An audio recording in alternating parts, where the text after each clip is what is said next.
The body was discovered at 6:42 a.m. when the irrigation pumps were supposed to be checked, not when death was supposed to surface. Two men from the county water authority stood ankle-deep in cold mud along the canal outside Brimstone Flats, a farming town so small it barely earned a dot on state maps. The sun had just begun to lift itself over the fields, turning the water dull orange.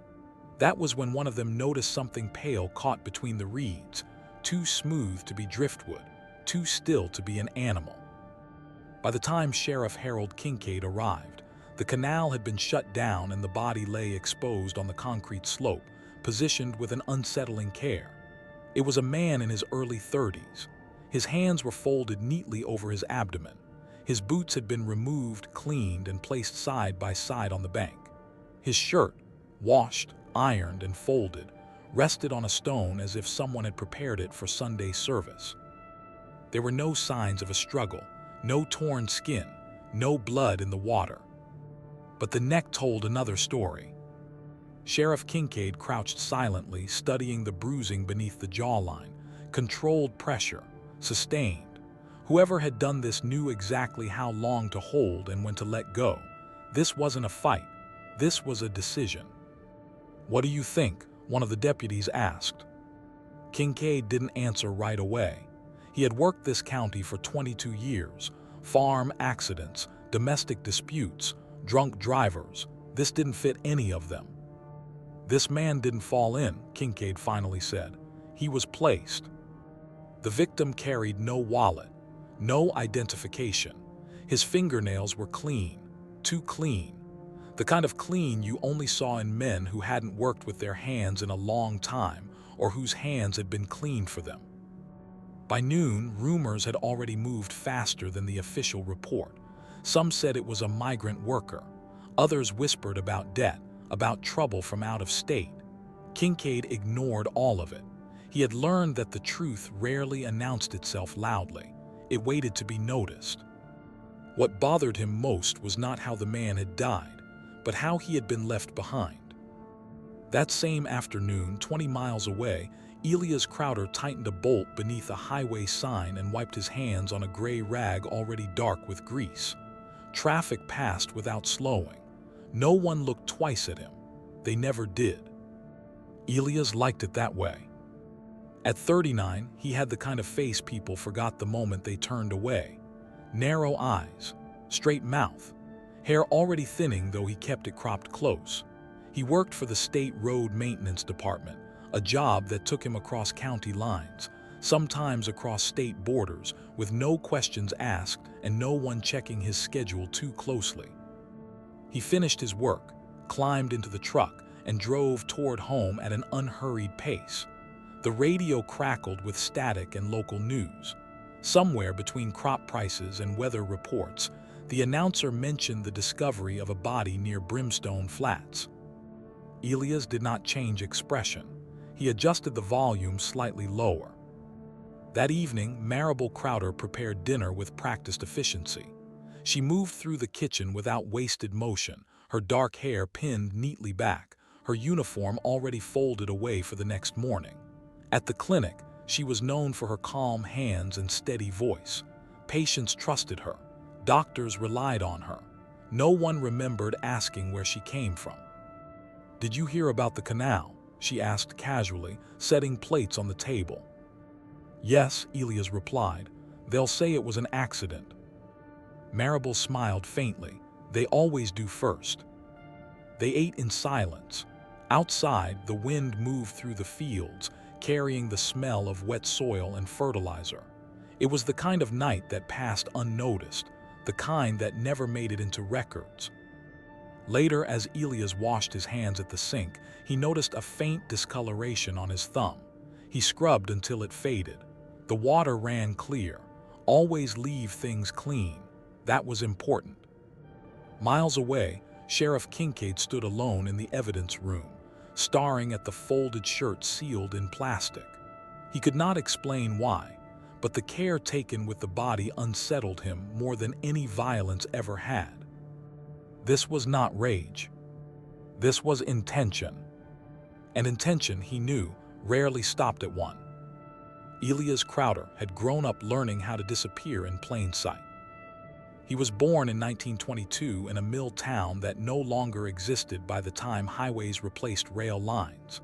His father, a machinist with a talent for silence and a temper that never needed words, taught him early that attention was dangerous.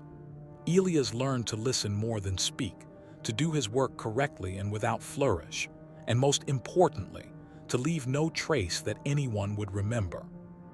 By the time he returned from a short, unremarkable military service after the war, he understood something most men never articulated.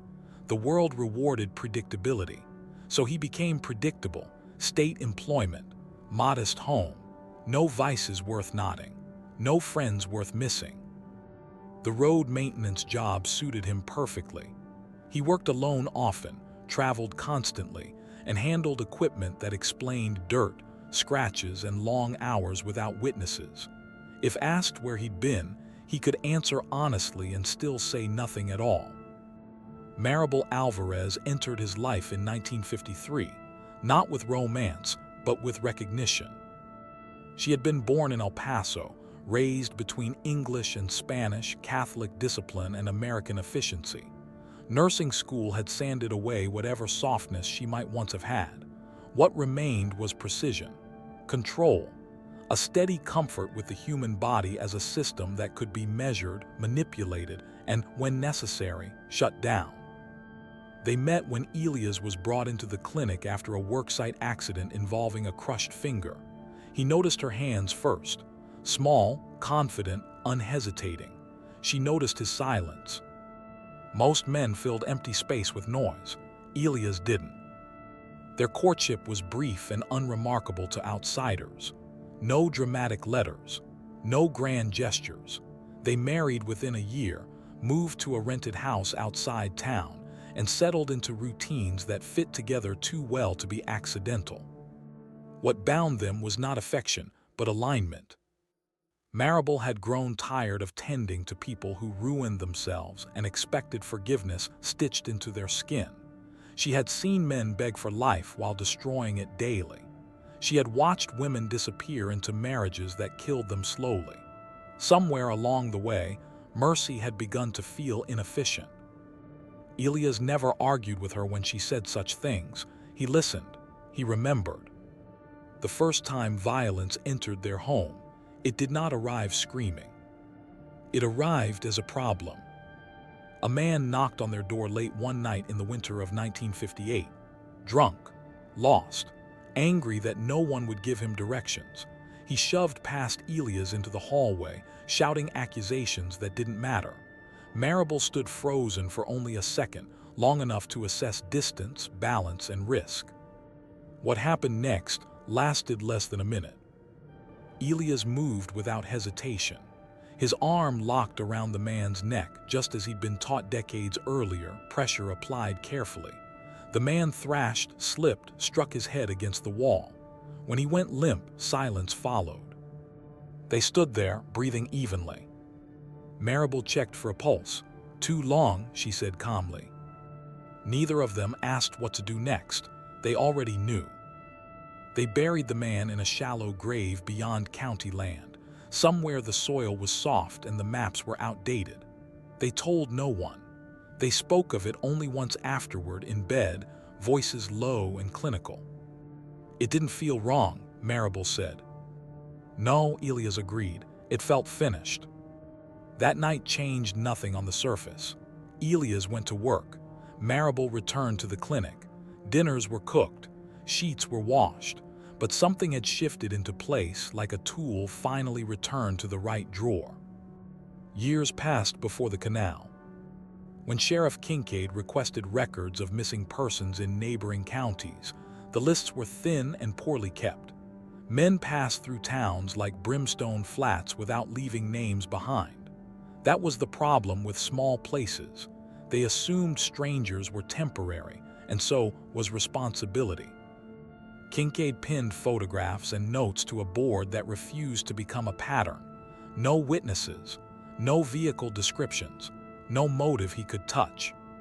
What he did have was a sense, quiet, persistent, that the care taken with the body was not kindness.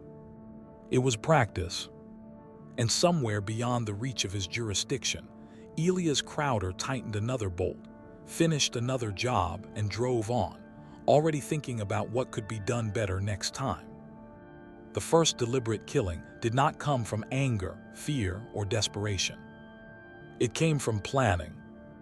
By 1959, Elias and Marable had learned the difference between an accident and an act. The man at the door years earlier had been chaos, uncontrolled, noisy, inconvenient. What followed afterward had been necessity, but necessity, once survived, had a way of inviting repetition. They spoke about it rarely and never directly. Instead, they talked in adjustments. What if there hadn't been a wall? Marable asked one night while drying dishes. Pressure would have needed to be shorter, Elias replied. And quieter. They tested ideas the way other couples tested recipes. The opportunity arrived in late spring, on a stretch of road that cut through eastern Oregon, a place where towns existed more in memory than in fact. Elias was repairing a damaged guardrail when he noticed a young man hitchhiking near the shoulder, early 20s, sunburned, the kind of confidence that came from believing the world was wider than it was dangerous. Elias drove past once. Then he circled back. The man introduced himself as Thomas Riker, said he was headed north for work. He smelled like sweat and cigarettes, but his clothes were clean. He talked too much. Elias listened just enough to encourage more. They stopped at a rest area under the pretense of checking the truck. Marable stepped out of the cab with a paper cup of water, smiling softly, exactly the way Patience liked her too. "Heat gets to you out here," she said. "Drink." Thomas didn't hesitate. The drug was common, unremarkable, and legal in the quantities Marable had access to. A sedative meant to calm anxious patients.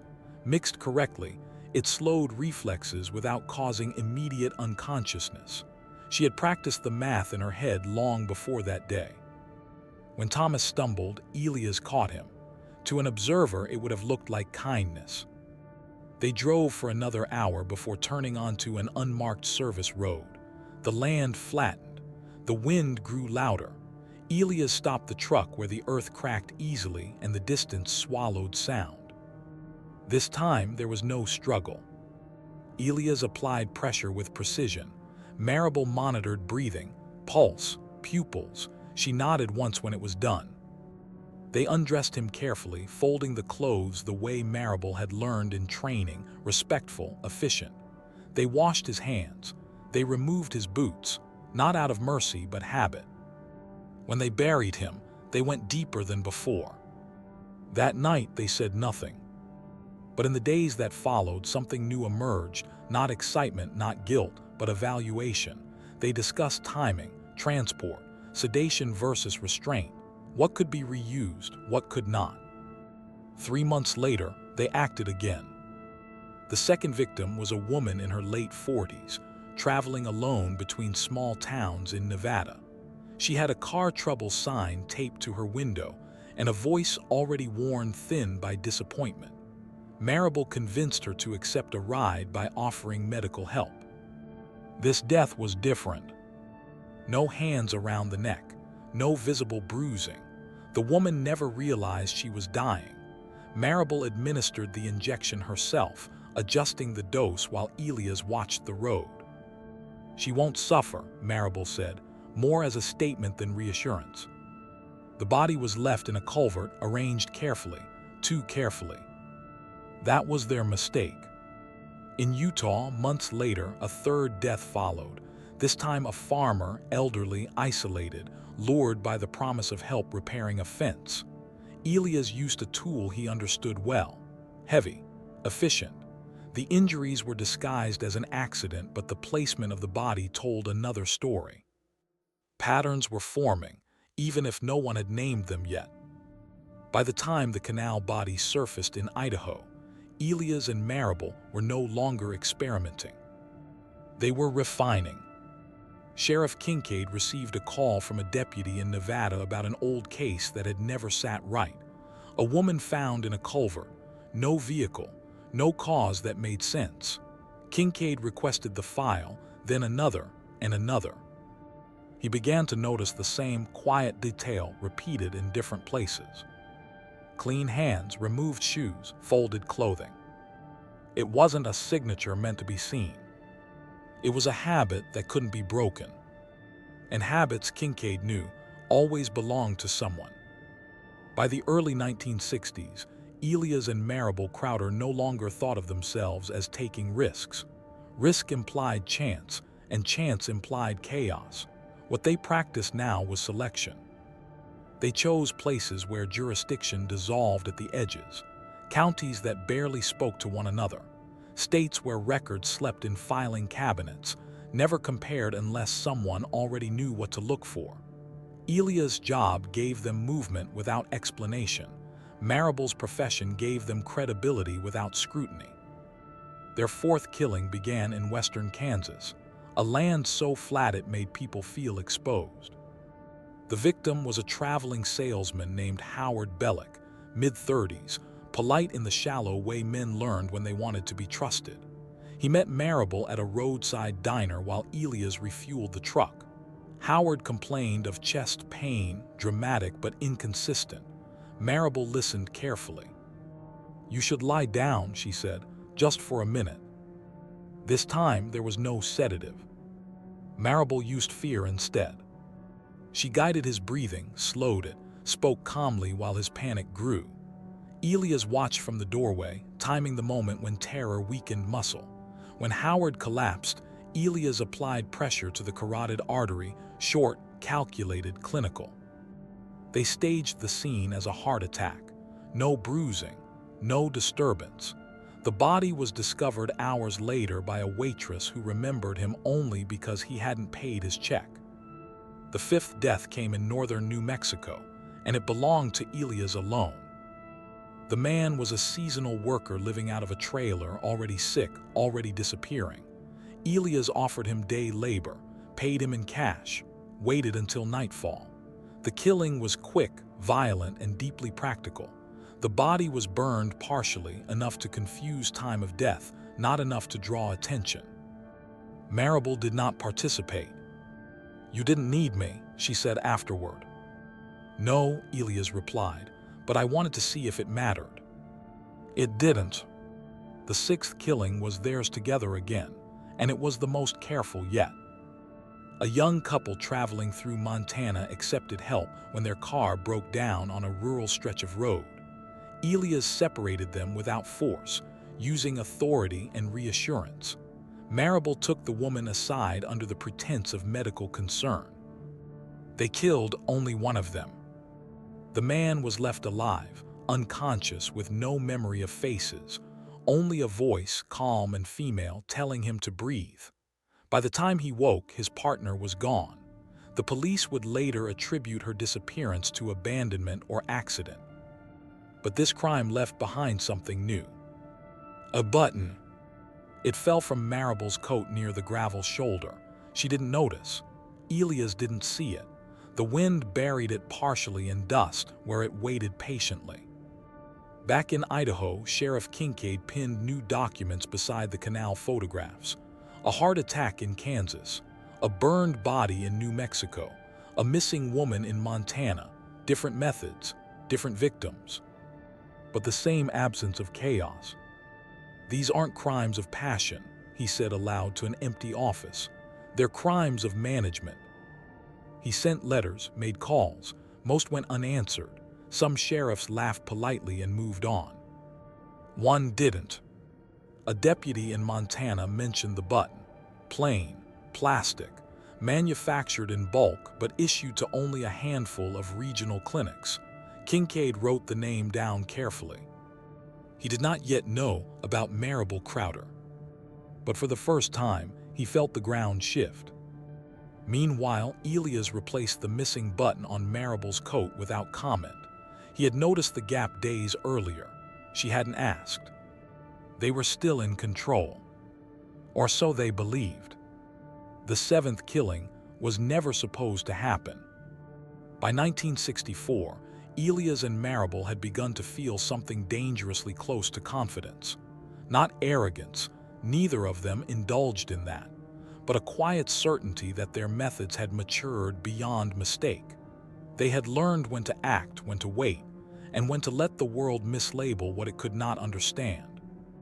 That certainty made them careless.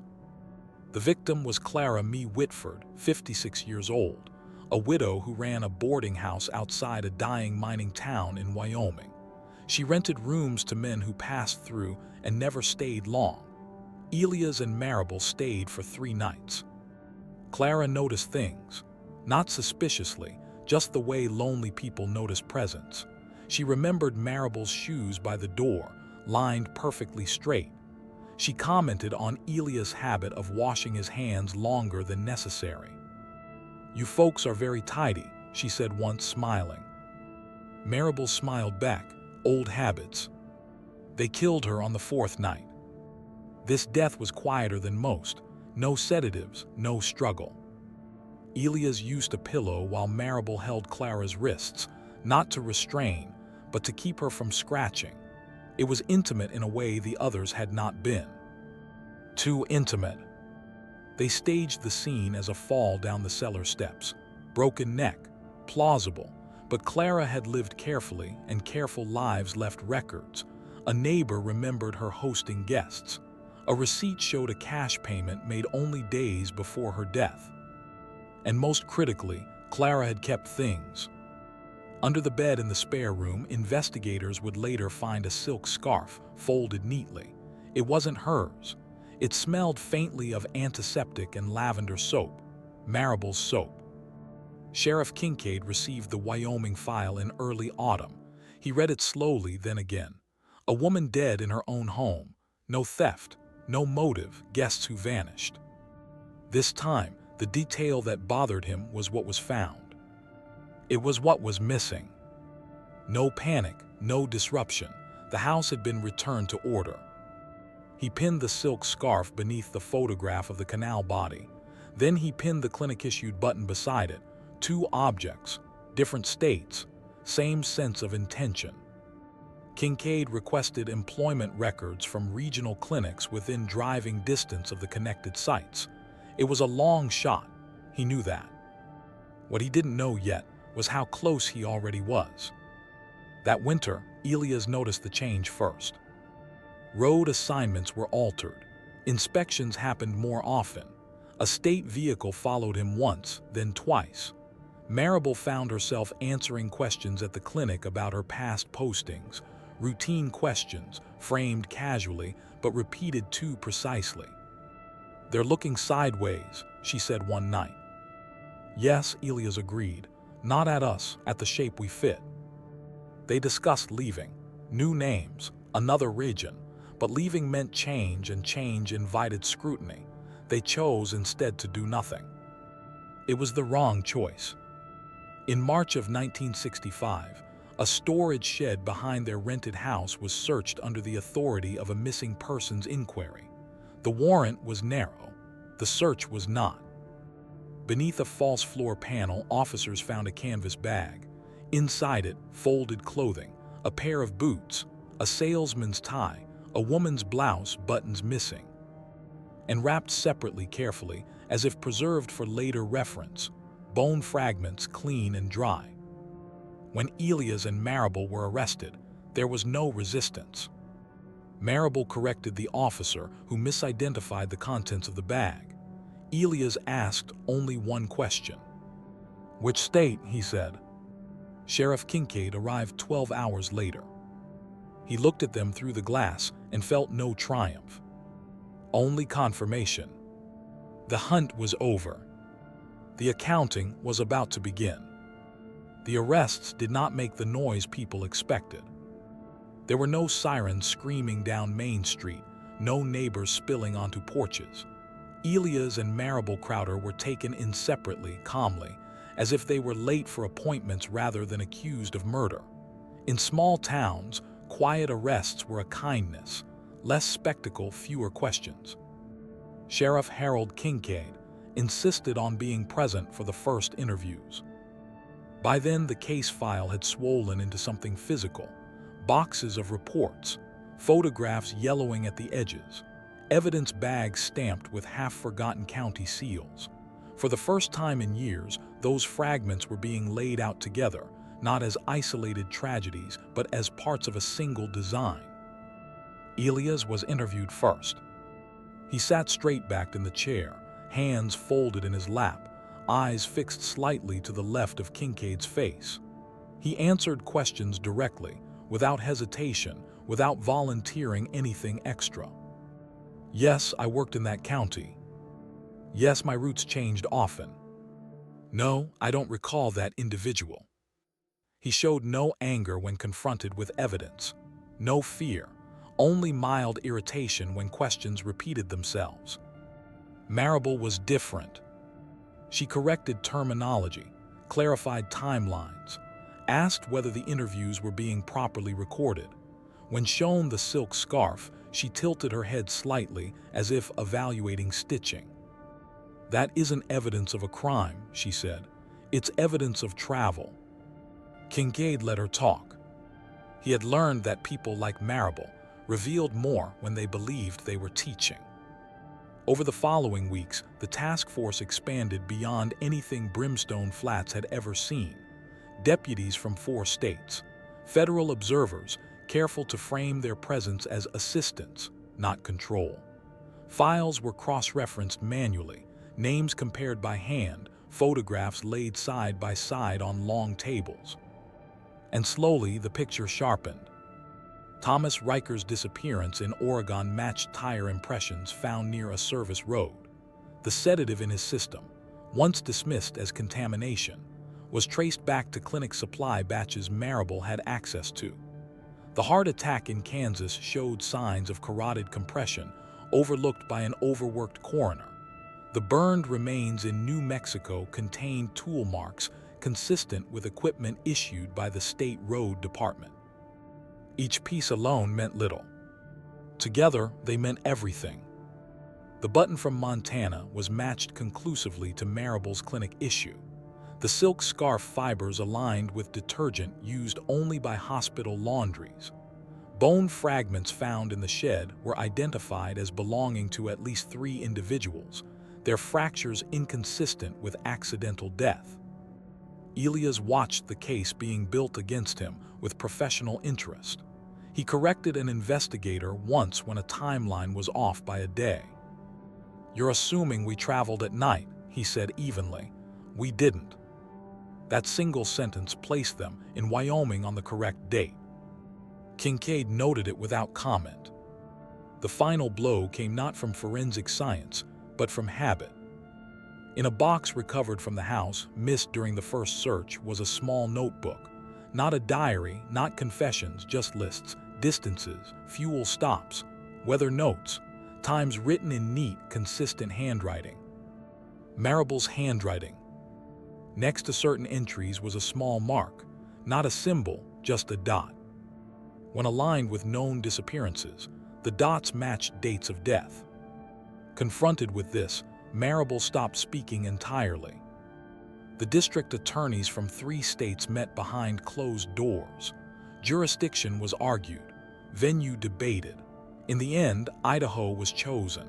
The canal body had been the cleanest, the most deliberate, and the one that finally forced the pattern into the open. First-degree murder, multiple counts, conspiracy. The death penalty was on the table from the beginning. As they were transferred to the state facility to await trial, Elias and Marable were placed in separate vehicles. For the first time in 12 years, they were apart. Neither looked back. The investigation was complete. What remained was judgment. The trial was still months away, but the pressure began immediately. Separated by concrete and procedure, Elias and Marable experienced the same days differently. Elias settled into routine with ease, meals at fixed hours, lights out, the steady predictability of confinement. He treated it like a job with limited tools. Marable, denied her precision instruments and schedules, felt the loss of control as a physical irritation. Interviews resumed under new rules. Lawyers present, questions sharpened. Elias spoke less now.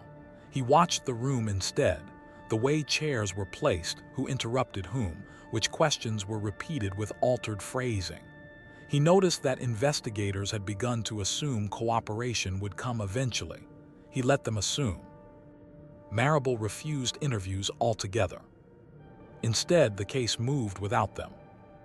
In Idaho, prosecutors reconstructed the canal murder with exacting care. A medical examiner demonstrated sustained pressure marks using photographs and wax impressions. A state engineer testified about access points to the irrigation system, who could reach them without being noticed, who had permits, whose trucks were logged in the area. Elias' name appeared on those logs more than once. In Montana, the surviving man from the broken-down car was found. He had moved twice since the incident, changed jobs, stopped driving long distances. Hypnosis was discussed and rejected. Memory returned in fragments instead, sensations rather than faces. A woman's voice, he said in a recorded statement, calm like she'd done it before. In Wyoming, Clara Mee Whitford's neighbors testified about the couple who paid in cash and never argued. The boarding house receipt book was entered into evidence. Handwriting analysis confirmed Marable's signature was not there, but the spacing matched her habits exactly. The defense attempted separation. They painted Elias as a solitary predator and Marable as an unaware spouse. They pointed to the night visitor years earlier, framed it as trauma, suggested she had been manipulated. The notebook destroyed that theory. A handwriting expert traced Marable's dots across pages. Dates, routes, distances. The marks weren't random, they were confirmations. When presented with enlarged photographs of the notebook in court, Marable's attorney objected on procedural grounds. The judge overruled. For the first time since her arrest, Marable looked up. Her expression was not fear. It was irritation, at the clumsiness of the presentation, at the inefficiency of others handling her work. Elias watched from the defense table, eyes steady. He understood then that they would not be separated in judgment, no matter how the arguments were shaped. The case had outgrown them. Public interest followed slowly, then all at once. Newspapers from larger cities picked up the story. The quiet couple, murder across county lines, the clean killers. Reporters came to Brimstone Flats and left disappointed. There was nothing to photograph that matched the headlines. Just fields, roads, water moving through channels. Inside the courthouse, the prosecution prepared its final sequence of evidence. They saved the shed contents for last. The boots, the folded clothes, the bone fragments arranged on sterile tables. A forensic anthropologist explained how the cuts matched tools issued to the road department, how the bones had been cleaned deliberately, preserved. When the judge asked if the defense wished to respond, Elias leaned toward his attorney and whispered something. The attorney stood. "My client wishes to clarify one point," he said. Elias rose slowly. "The canal body," he said evenly, voice carrying. "You're wrong about the timing. It wasn't meant to be discovered so soon." Gasps rippled through the room. The judge ordered him to sit. His attorney did so without protest. But the damage was done. Intent had just been spoken aloud. The jury no longer needed persuasion. What remained was formality and the inevitable weight of sentence. The verdict itself took less time than anyone expected. After 6 weeks of testimony, exhibits, reconstructions, and expert opinions, the jury deliberated for 9 hours.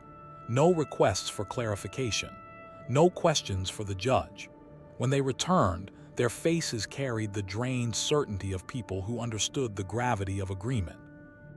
Guilty on all counts.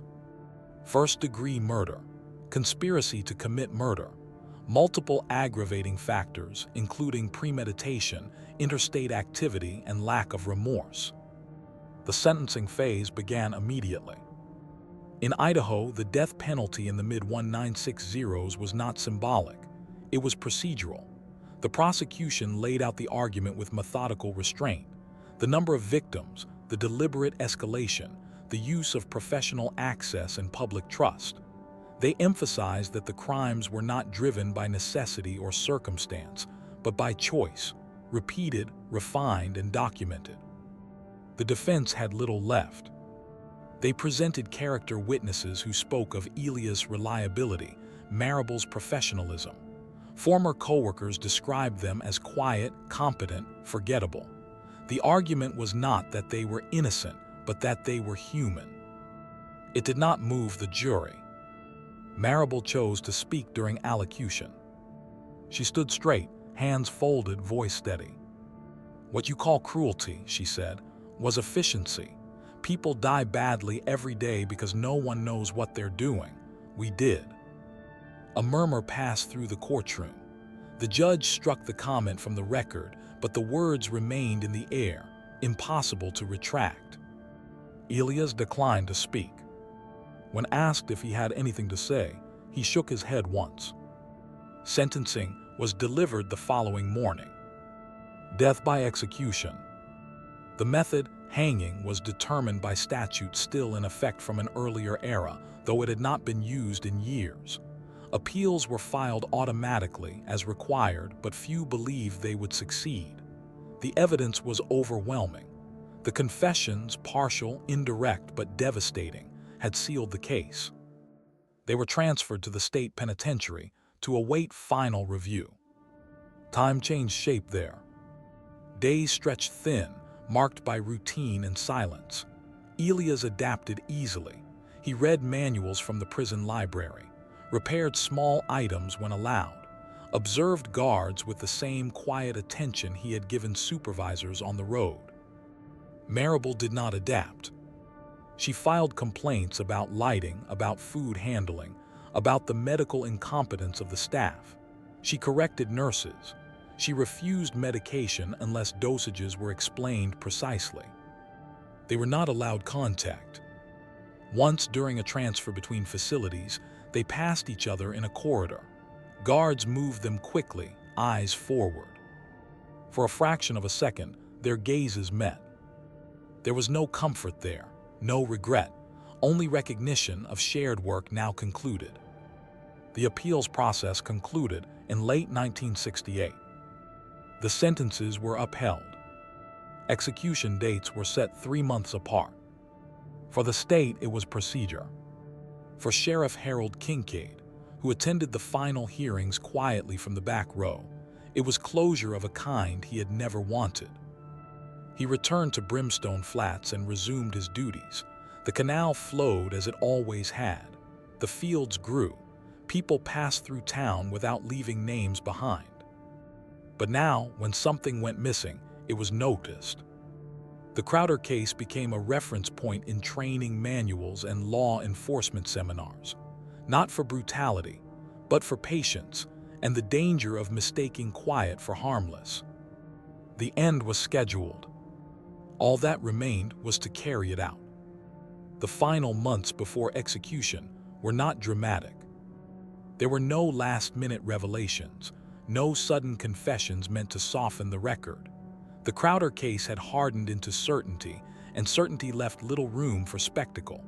What remained was process, slow, formal, and indifferent to emotion. The Idaho Supreme Court reviewed the appeals in closed session. Each argument was familiar: improper evidence handling, jurisdictional overreach, prejudicial statements. Each was answered with documentation, transcripts, and precedent. The rulings were unanimous. The convictions stood, the sentences stood. For Elias Crowder, death was scheduled for February 1970. For Marable Crowder, April. They were informed separately by different officials in rooms designed to be neutral. Elias listened without interruption, nodded once, and asked about the date only to confirm it had been written correctly. Marable asked for clarification on procedure, how long, which witnesses, what medical oversight would be present. Efficiency matters, she said. The prison chaplain visited Elias once. Elias declined further meetings. I don't need preparation, he said. I'm finished already. Marable accepted no such visits. She requested medical texts instead, though access was limited. When denied, she stopped asking. Sheriff Kincaid was notified as a matter of courtesy. He debated not attending. In the end, he decided that seeing a case through meant seeing it end. On the morning of Elias' execution, the prison yard was silent. The gallows had been inspected twice. The rope measured and remeasured. Witnesses took their places behind glass, officials, a physician, 2 reporters. Elias walked without hesitation. When asked for final words, he said only, "You were thorough." The lever was pulled at 12:01 p.m. Death was pronounced 9 minutes later. Marable was informed that evening. She requested confirmation of time and cause. When told, she closed her eyes briefly, not in grief but calculation, as if marking an endpoint on a chart. Her own execution followed 2 months later. She stood straight beneath the beam, corrected a guard who mispronounced her name, and said nothing else. Afterward, the state sealed the evidence. The notebook was archived. The clothing returned to families who chose to claim it. The remaining bone fragments were buried anonymously, as ordered by the court. The Crowders were interred in unmarked graves. No memorials were allowed. For the legal system, the case became instruction. For the families of the victims, it was never enough. For Kincaid, it remained a reminder that monsters did not announce themselves. They worked quietly, efficiently, and within the rules until someone bothered to look closely. One final part remained. Not justice, but silence. Years later, people in Brimstone Flats still argued about when the town changed. Some said it was the year the highway bypassed them, cutting traffic and business in half. Others pointed to the drought of '71, when the canal ran low and the fields cracked open like old skin. But the ones who remembered more carefully said it happened earlier, quietly, after the Crowders. After the understanding settled in. Sheriff Harold Kincaid retired in 1972. On his last day, he emptied his office slowly, methodically. He left the bulletin board for last. The pins had rusted slightly, leaving faint halos in the cork where photographs had once been. He pulled the board down and carried it to the evidence furnace himself. Some things didn't belong in archives. The Crowder case had already moved beyond local memory. It was cited in early discussions about interstate data sharing, about the danger of professional access being mistaken for trust. Young officers read summaries of it in training packets, never seeing the photographs, never smelling the damp paper of the original files. They learned the lesson without the weight. Elias Crowder's name faded fastest. There was nothing to hold onto, no statements, no spectacle, no mythology. Just a man who did his job well enough to never be noticed until attention became unavoidable. Marable's name lasted longer. Medical journals briefly debated how clinical detachment could cross into moral vacancy. Her testimony was quoted in lectures, stripped of context, reduced to warnings about arrogance disguised as competence. But even that passed. The house they rented was sold, repainted, and occupied by a family who knew nothing about the storage shed beyond the fact that it was drafty in winter. The false floor panel was replaced. Children played where evidence had once been cataloged. The canal continued to carry water. Every so often, a body was found somewhere else in America, another quiet death, another careful arrangement, and for a moment someone would remember the Crowders. The comparison would be made, the pattern tested. It never matched. Because what Elias and Marable had done was not invent evil. They had simply revealed how easily it could be organized when no one bothered to compare notes. There was no legacy they left behind intentionally, no message, no creed. Only a record of decisions made repeatedly, calmly, without urgency or doubt. And that, more than the numbers or the methods, was what unsettled those who studied the case afterward. Not that they killed, but that, for more than a decade, they did it without anyone truly seeing them at all.